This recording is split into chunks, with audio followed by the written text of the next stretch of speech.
Hello, class. How are you guys doing tonight? Grab your 10 millimeter wands. What? That's 3/8? Ah, come on! Grab your 10 millimeter wands and open up your books to chapter carburetor. Hey guys, how are you? Kevin here coming at you with another video. We are going to be discussing carburetors. They come in all shapes and sizes, and there's all kinds of setups.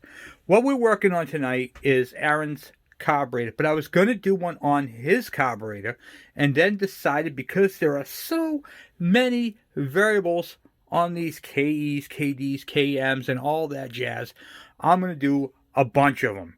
Okay, so we're going to hit on a lot of different, we're going to hit on all the KEs, the KDs, the KMs, and then I'm going to do another video on the GT80s.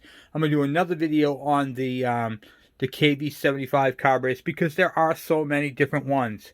However, the principles that you're going to see tonight in this video all apply. Okay, so they're it's kind of hard to explain, but they all basic the same. They're all Makunis. They're all the basic the same way. So how we assemble the carburetor that we're going to be talking about and what we're going to do to it, and the differences, there are going to be a few variables, and I'm going to show you a few of those with this pile of carburetors right here. I know you guys are like, what? So just bear with me, and I'm going to do my best to teach you guys a little bit more about carburetors. Do not be intimidated by this. This is just to show you guys there's a plethora of carburetors. Don't pay attention to the big pile of carburetors. It's not that big of a deal. All right, so let's get you guys in the stand and let's get crack-a-lacking. But before I do, please take a moment, hit that subscribe button and the bell icon, and then share this channel if you can. Give me a thumbs up, because it puts me higher up in the algorithms. And this is a great way to support the channel. So let's get you guys in the stand and let's do it. We're going to start off with this here body right here. This is a naked carburetor. Nothing in it, just like the way you saw Aaron's, okay? We stripped everything. The only thing difference is this carburetor here is missing the insulator. Don't worry about that, okay? You don't take yours out. You leave yours in. This right here I robbed for another carburetor. Okay, so we have this carburetor completely stripped down. You can see the nice clean jet in the front there, the air jet. That air jet is extremely important. Just like I showed you in that other video. If that's clogged, air can't get in, and then you're going to be bound up with air. Alright? So a couple of things you're going to want to do after you clean a carburetor. You want to re-clean a carburetor.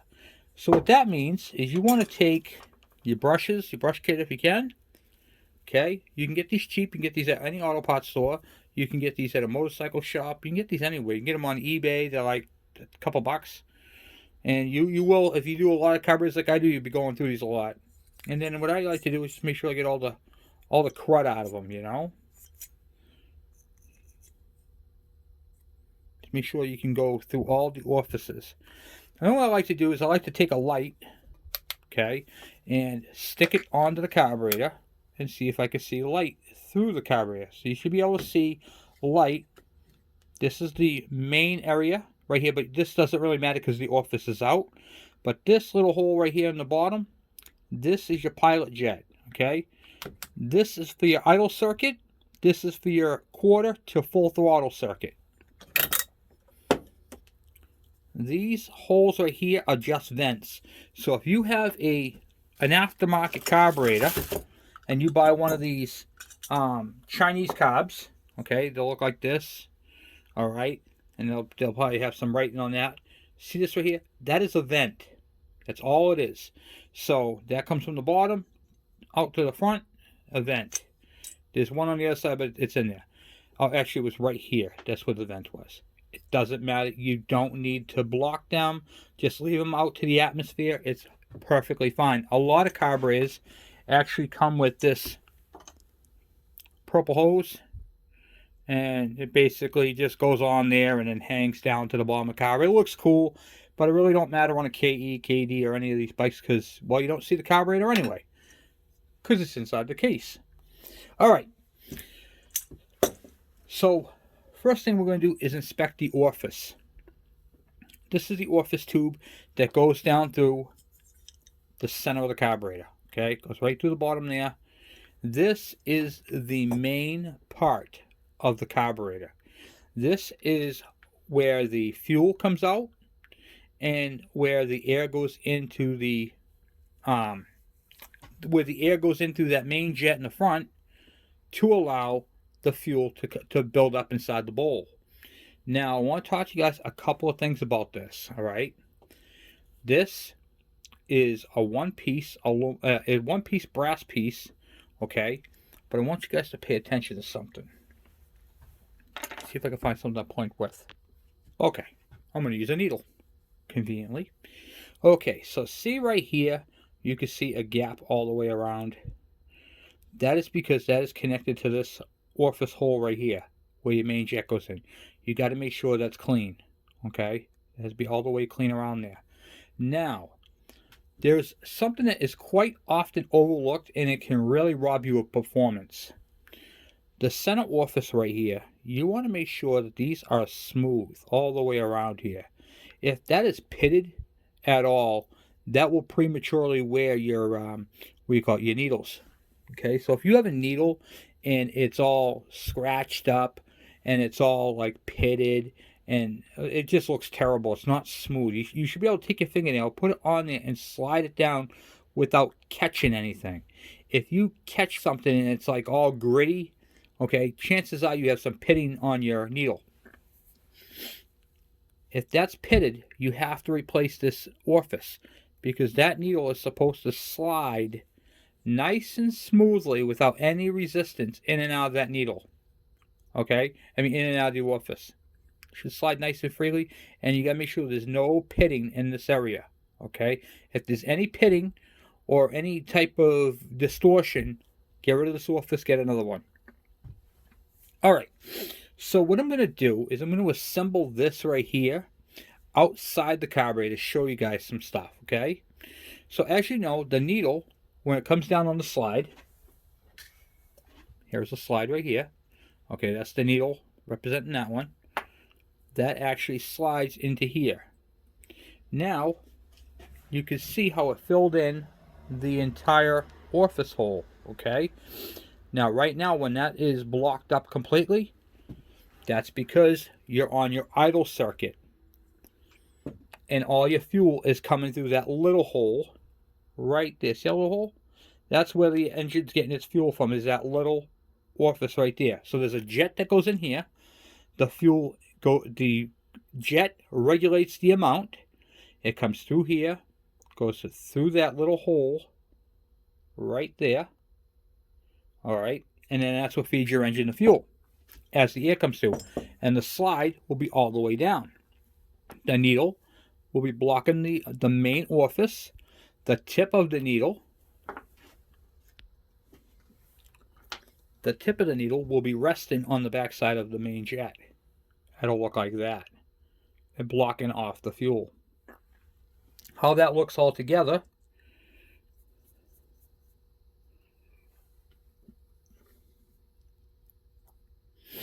is it will be sitting just like this. So you'll see the main jet through the bottom there, blocking off the main jet, just sitting there all the way in at idle, okay? And then when you rev up the engine, the slide opens up, allowing air to come in, okay? And it starts to go to where it's tapered, allowing a little bit of fuel to come in.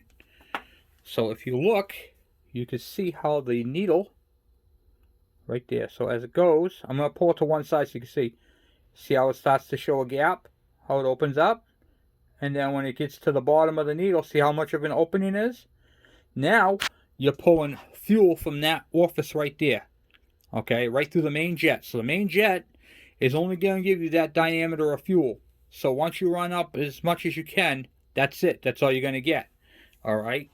That's why the main jet is so important to have in there. The correct jet to get the proper amount of fuel to come out with this. When this thing goes full throttle, this is all the way up, and this is allowing air to pass right over the orifice. This will be full throttle right here, and all that fuel is just going to come pouring out into the airstream. All right, so that's how that works. It's real simple. It's basically the same thing as a valve. So if you go over to your hose on your house and you crack it open and a little bit of water's pouring out, you're basically on your idle jet, your pilot jet. When you turn that thing full throttle and all the air, all the fuel, all the water is pouring out of the faucet, that's the same thing as this being basically wide open, just like that. All right, so it's basically flow. That's all you're doing. This needle right here controls the flow. Now, with that said, you have these little notches on the top. The baseline for any carburetor, I don't care which one of these it is the middle. So, this sits inside here like that, all right? If you put the, what do you call it there? The little mark, the little clip, you move it down one. I'll show you what the clip looks like. That clip right there, see if you can see that, focus. All right, see how there's little steps? You can move that up or down, okay? So, if you move it down, that actually pulls the needle up, okay, and that richens the mixture. So what that means is, instead of being right there when when you go to do quarter throttle, so when you go to quarter throttle, it takes off the pilot jet, and now you're on to the main jet at a quarter throttle. Instead of being right there, it's right there when it starts. So when you give it throttle, now you get even more fuel faster. Now, if you move it up, okay, that right there is a lean. So what that means is it keeps it down longer. So this right here, when this is up, the needle's actually down further, so you're getting more air and less fuel. So let's go over that one more time. The idea is to get an equal mixture, okay? So, right now, that slide is all the way down. The needle, this piece right here, is resting in the orifice and inside the jet. All right? So, I'm going to show you right here in reference, okay? Now, if you take this pin right here, or clip, and you move it down, you're actually going to be sliding this up, but the slide doesn't move, okay? So the slide's going to be in the same spot, and now you're starting out with a richer mixture. So when you give it throttle and it moves up together, okay, and you're sucking in more air, all right, now you're going to get way more fuel in. So why is this important? Say you have a bike with a lean condition, okay? My bike is running too lean. I'm trying to figure it out, okay? You cleaned your jets. The bike is still lean. You can come over and move your pin down, okay? That right there is going to pull this up a little bit and will give you a richer mixture, all right? So that right there is one way to fix a lean condition, if that's your problem, if it's not an air leak, all right? If your bike is too rich, you might want to consider putting it up one. Don't go all the way up. Just go the next step up, and that'll bring it down, and it'll lean it up a little bit. Now, there's a couple of things I got to tell you about doing this. If you go too rich, you'll follow your spark plugs. If you go too lean, you'll burn up your engine. You'll overheat, okay? It potentially can burn a hole in the piston. Now, when you go lean, this is the part that I need you guys to really understand. If you go lean on a two-stroke, it'll sound amazing. The bike will fly. You'll have plenty of power, but you got to keep an eye on your temperature. That's the most important thing. You got to make sure. So what you got to do is you got to take a temperature reading, because all bikes run differently. So I can't tell you what the temperature on your bike is going to be. It's going to be about 230 or so. Okay? You want one of these where you can zap it,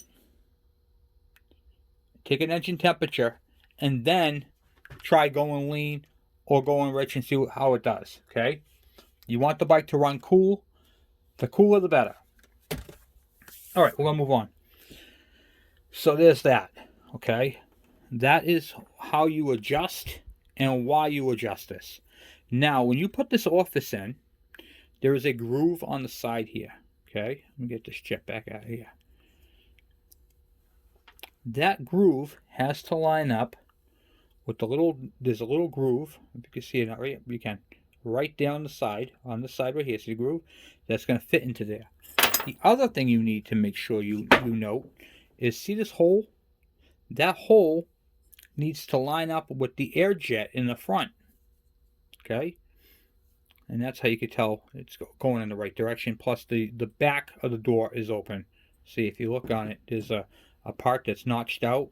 That goes towards the back. Okay, because this is like an air dam. The idea behind this is to turbulence the air. So the air moves over this and creates a siphon effect. It sucks it up. So, in fact, I'm going to show you guys what that looks like. Okay. Alright, so let's do this. Alright, so this cup right here represents a carburetor bowl. The liquid inside of it represents gasoline. This straw going into it represents the orifice. I'm going to put air over the top of the straw, and it's gonna take the water from the bowl, take it up and spray it out. Okay, you're gonna see what it actually looks like, because this is how it actually happens. So the air out here outside, okay, this is called naturally aspirated. This engine breathes the same way you and I do. But if you look right here, see how these walls are kind of caved in a little bit? They're rounded, okay? That right there is called a venturi. And when the air goes through here, okay, it speeds up. It goes like super fast. And what it does is, when that right there speeds up the air, it moves the air high speed over the orifice. It goes right over it. When it does that, it creates a siphon effect. I'm sure you guys have heard siphon effect before. I think I used that a couple times. But let me show you guys what it actually looks like. So we don't have a venturi to throw over this, so I'm going to use my air gun, and I'm going to show you guys. So what I'm going to do is I'm going to put this over here. I'm going to get everything wet. Okay. So when you go like this, it's going to go right over it. Oh, I got to turn the air on. Help if I hit record. Okay, so when the air, high-speed air, goes over this right here, see that? That's what happens. It sucks the water out from the cup through the straw and shoots it. Okay, so with that said,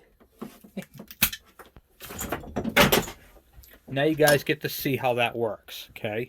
So the high-speed air goes over the jet. It's a lot smaller over an orifice, so it doesn't require that much air, okay? And then it sprays the fuel into the engine. All right. So now that we get that done, I'm going to show you guys a little bit of extra stuff, okay? Now, on these Chinese carburetors, or the mix, or the knockoffs, or any of those carburetors, I know a lot of you guys are concerned about this vent. If you don't like this vent, let me show you something. You just take it off, and it will just vent to the atmosphere like that, and it's perfectly acceptable. Okay, those, like I said, those are just vents. It has nothing to do with this engine. Some of them use it for an oil injection system. Not on these ones. Okay, so you're good to take that right off. Okay, you don't need it. If you get a Chinese carburetor, I don't have one with me. I used the bowl from this one on the KE102 build. All right, but they have one vent at the bottom of them. You don't need them. Okay, you do need that black piece that goes at the bottom here. Okay, because this is also a support. But if you know, they only come with the one, and then the other one sticks off at an angle. See right here at the angle, that little dimple, it sticks off in the front. It's okay. Don't worry about it. You hook it up the same way, you know. So this right here, if you drilled a hole, this pin right here would be right here. Oh, the brass adapter piece there. Okay, not a big deal. All right, so we're gonna move on. So now we're gonna put the orifice into this carburetor. Okay, so we have the orifice. The orifice is all clean. Just want to make sure, because I just got it wet. All right, so now we know that the hole in the front has to face the front. So when we set it into the carburetor, we're going to set it in this way. Hold on one second. Okay, the orifice goes towards the front. See the hole? Right there.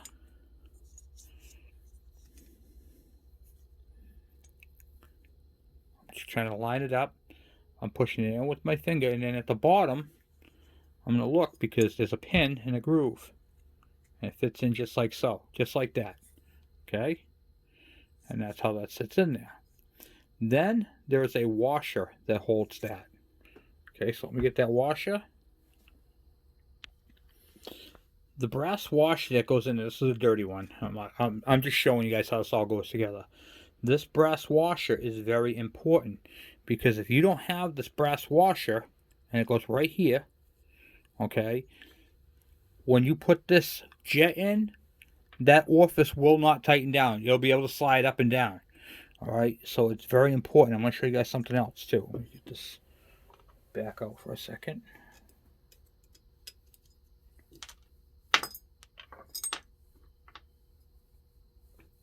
If you look right here, there's a shoulder. Okay, that washer sits on that shoulder, and when you tighten down the jet, it pulls it down. Now, up top, there's another shoulder right here. So this right here, when you tighten up the jet at the bottom with the washer, let me just show you. Put this together real quick. Oh, I'd rather show you guys, you know. Okay. So now you can see that there's a shoulder here because the main jet, is the diameter of the orifice. So with that jet on there, it'll just slide the whole thing right through, and then you'll be in trouble.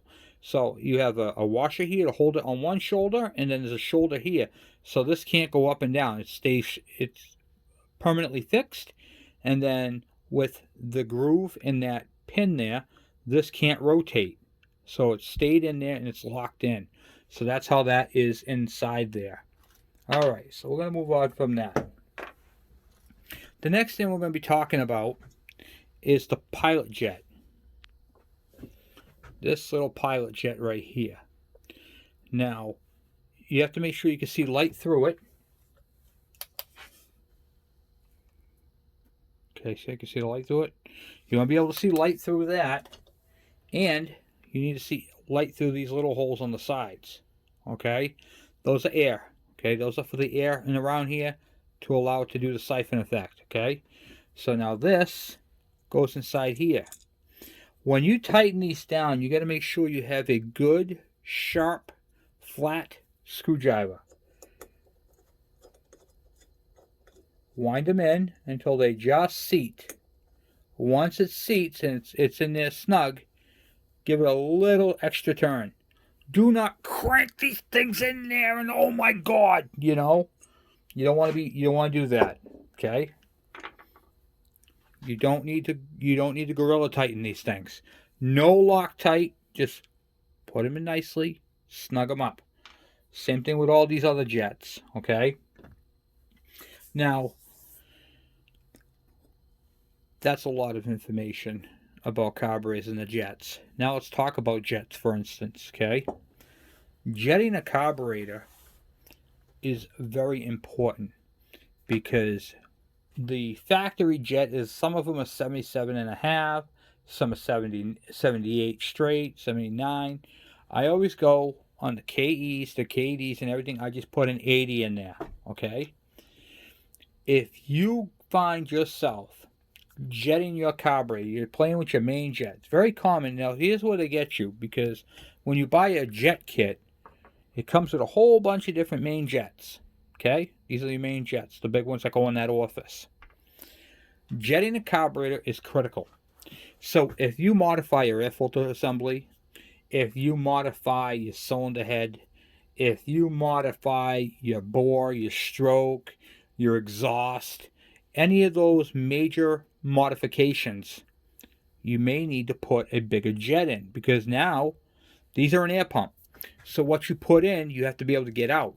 Okay, and if you're changing the exhaust, you're getting a lot more out than you're putting in, and that creates a lean condition. More air going in, coming out. So whenever you do a heavy modification, you're going to want to put a bigger jet in. So, oh, if I do all that, what size jet do I need? Well, I'm glad you asked that. I don't know. Here's how come I don't know. Because when you modify something, everything is different. So it's not a factory. If you had a factory, I could tell you, hey, your main jet's an 80. Just throw an 80 in there. Oh, it's a 77.5. It'll handle an 80 comfortably. Okay? After that, now it's in a different realm. It's in a different ballpark. What do you do? How do you know how to select a jet? Here's how. Okay, so when you have your two-stroke, what you're going to want to do is get the jet kit, and you want to start off with a bigger jet. So say you had an 80. Your jet kit had like, say a 120 was the biggest jet it had in there. You're going to want to throw the 120 in there. And here's why. You throw the 120 in there, the bike is probably going to run like crap. Okay, that's too big. Let's take it down to a 115. Try that jet. It runs like crap. Okay, let's take it down to a 110. See how it runs. Yeah, it still runs like crap. Take it down to a 100. Yeah, it's running better, but not quite there. Take the jet back out. You put the 90 or 95 in there, and then the 90, and you find out which one makes the bike run the best. Now here's the kick in the butt with this, okay? That's what full throttle. What am I looking for? I'm looking to make sure when I jet my carburetor, I'm looking to make sure I'm not overheating. I'm looking to make sure that there is a smooth transition between idle and throttle. Okay, idle and full throttle. Now, when you rev these engines up at full throttle, it should start to sound like a 4-stroke at top speed. That's how you know you're adjusted correctly. It should start to fall on its face at top RPM. It shouldn't want to keep climbing. Okay, so you should have maximum power at full throttle, and the bike should have a different tone to it. Okay, that means you're rich. You're getting, plenty of power, plenty of gas, plenty of air. Okay, if this bike is absolutely screaming at top end, chances are you're gonna have a lean condition and you're overheating. Okay, I'm going to be doing a full video on that and showing you guys how it should sound at top end. A lot of people think it should just be winding right out, and it's not quite the case. They should have a little change at the very end of the full throttle.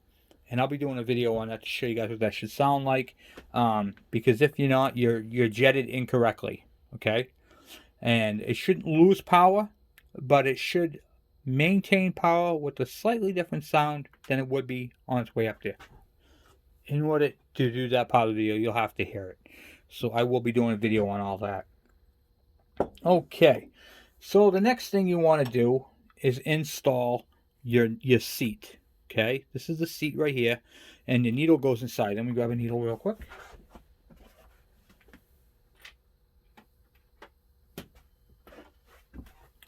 All right, here's a needle, and the needle sits inside the seat. Now, what is this? This is nothing more than a valve. Okay? Gas on, gas off. Gas on, gas off. What controls it? Your floats. Okay? This is a valve. This is... Now, I'm going to tell you what this is. Have you ever opened up a toilet and saw how a toilet worked? That's exactly how it is. Okay, look inside the toilet. I'm going to flush it. Water goes down. Watch the float. When the water builds up inside there, it's going to lift that float up. This is the same thing that happens inside of the carburetor. The tank represents the carburetor bowl. And as it picks up, it's going to start to lift. It's going to lift the float. Just spraying the water in there. Put out the bottom. it will lift that float.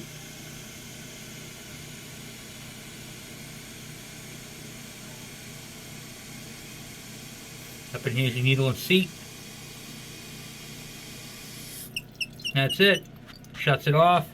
Bowl's full. No more water can go in the tank or the carburetor bowl. Okay, so that was fun. So that works the same way. When the fuel builds up inside the bowl, it shuts it off. Okay. Now, there is a couple of things you need to know about this.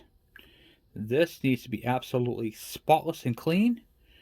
This needle right here sometimes will get a groove on it. And that's because there's a hole right there, but on the other side. And this thing right here typically pokes it all the time. The fuel drops down in the bowl because you're throttling up and it's trying to fill up. So fuel's washing it down. Then when the fuel builds up, it stabs it. Okay?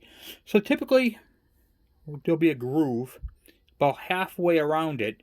And, well, you can clean that up with a piece of emery cloth. Show you what that looks like.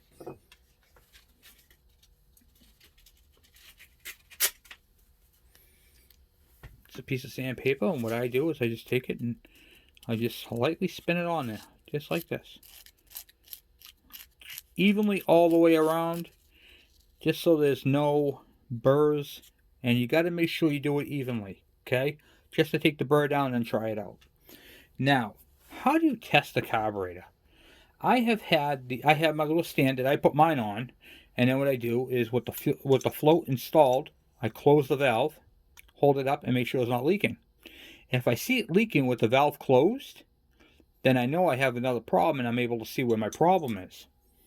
Typically, what happens is the needle is worn out, or the circle in the center is not circle no more. It's like an egg shape, and fuel will just leak right around the valve even when it's closed because it's not seating. That's why they call it a seat, needle and seat. Or this gasket right here leaks. It doesn't seal anymore after rebuilding it. Okay, they get old, they're hard, okay, and they don't seal no more. So that could be your problem. You basically have to take the carburetor bowl off and use your fingers and hold it in the closed position. Alright, that's very important, in the closed position. There's going to be a part 2 to this video because there's so much. I'm actually going to build a carburetor, but I wanted to kind of go over the fundamentals with you right now. Because we're going to be doing one, the next video, part 2 of this, is going to have all the adjustments and all that type of stuff in it. This is just kind of showing you guys how it works, okay? Now,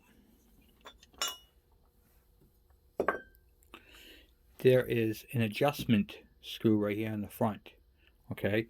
That screw, if I can find out where I just put it, is an air screw, okay? This is for idle, is your idle circuit. And this right here has a spring. Slides into your front, right up in here. And that right there adjusts the air coming into your, what do you call it there? Your system. So it's not regulating fuel, it's regulating the air going to the orifices. Now the other style regulates fuel. I'm going to show you, let's see if I have the difference. Okay. So on your idle circuit, for your pilot jet, okay, this screw right here, this mixture screw, regulates the air going to your jet. And then the fuel comes through that little hole in the back there, okay? If the screw is in the back of the carburetor, like right here, what this does, instead of regulating the air going through your idle circuit, you can actually see it right there poking through. That regulates the fuel flowing in, okay? So one is regulating the air for your idle circuit. The other style carburetor, with it in the back, is regulating the fuel going in. And I want to show you guys something else too. I want to show you there's a distinct difference in the two jets. I'm just going to pull this one out. These are a set of Virago carburetors.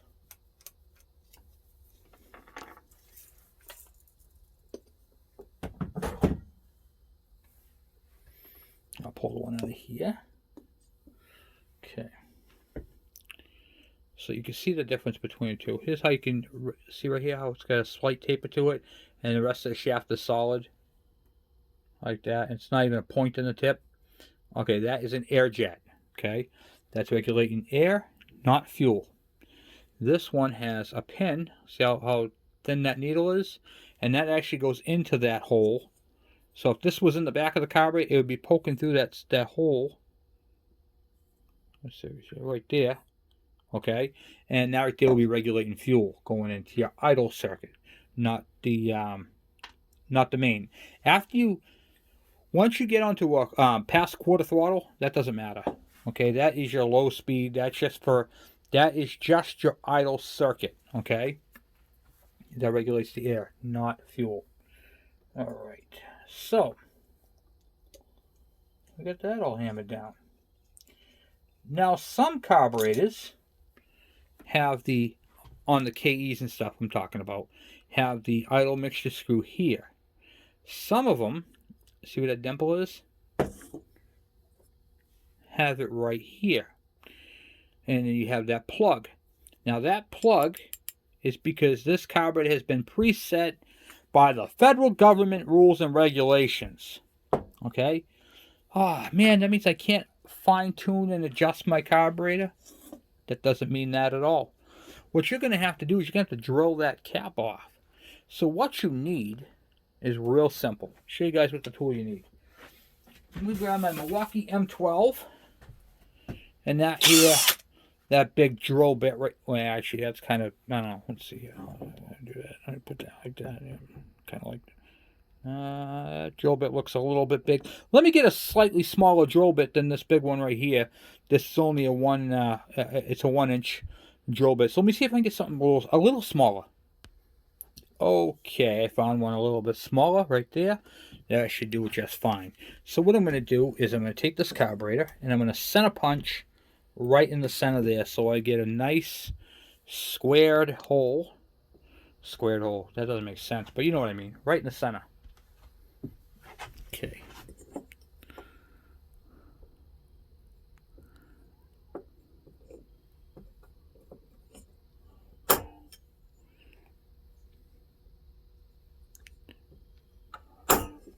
Close enough. That doesn't have to be perfect. It has to be a dimple on it.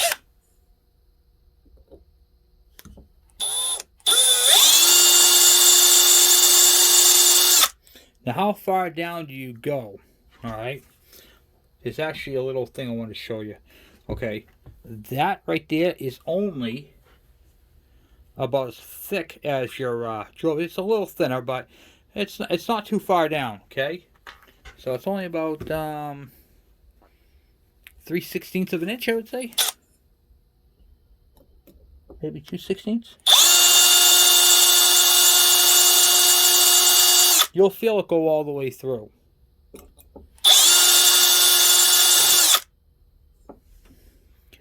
clear off the aluminum. Just take your time.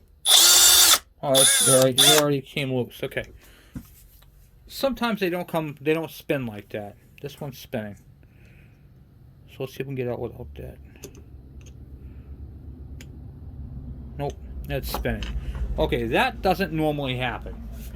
Normally, typically they don't spin, but if they do, you take your center punch, put it off to the side, and then do that again.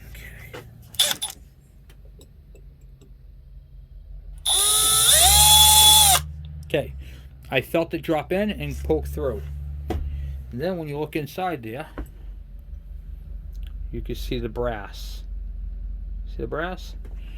And I take my pick, put this in here like that, and see if I can pop that out, which I did. And voila, there is your flathead screw. And then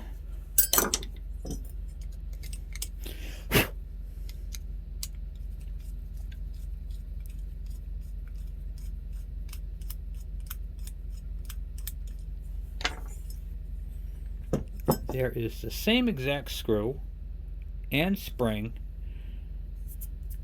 as the other one, the other air screw. And that's it, right there, boom. And now when you clean it, you can clean it with that, and it can adjust it.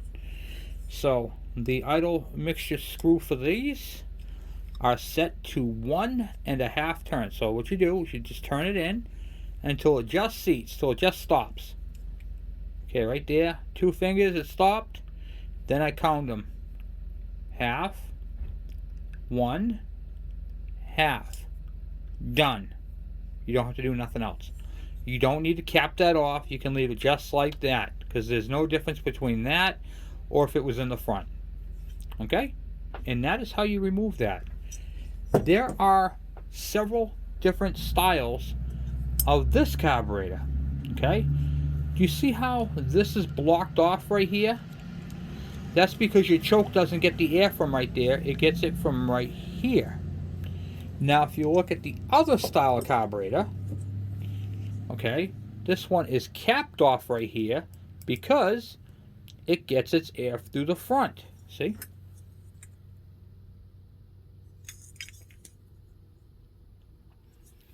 Neither one of these are better than the other. They both work perfectly fine. It's just a couple of different design changes that they have made. Same thing with moving the idle mixture screw to the side versus having it in the front. Like I said, you'll find these in all different configurations. It doesn't matter. Neither one of them are better than the other. The whole diameter right there is pretty much the same as the one that's on the side. Okay? If it's in the front, it doesn't matter. If it's on the side, it doesn't matter. Alright? So don't worry about that. There's also the older style carburetors, which have the, what do you call it? The banjo fitting on the side.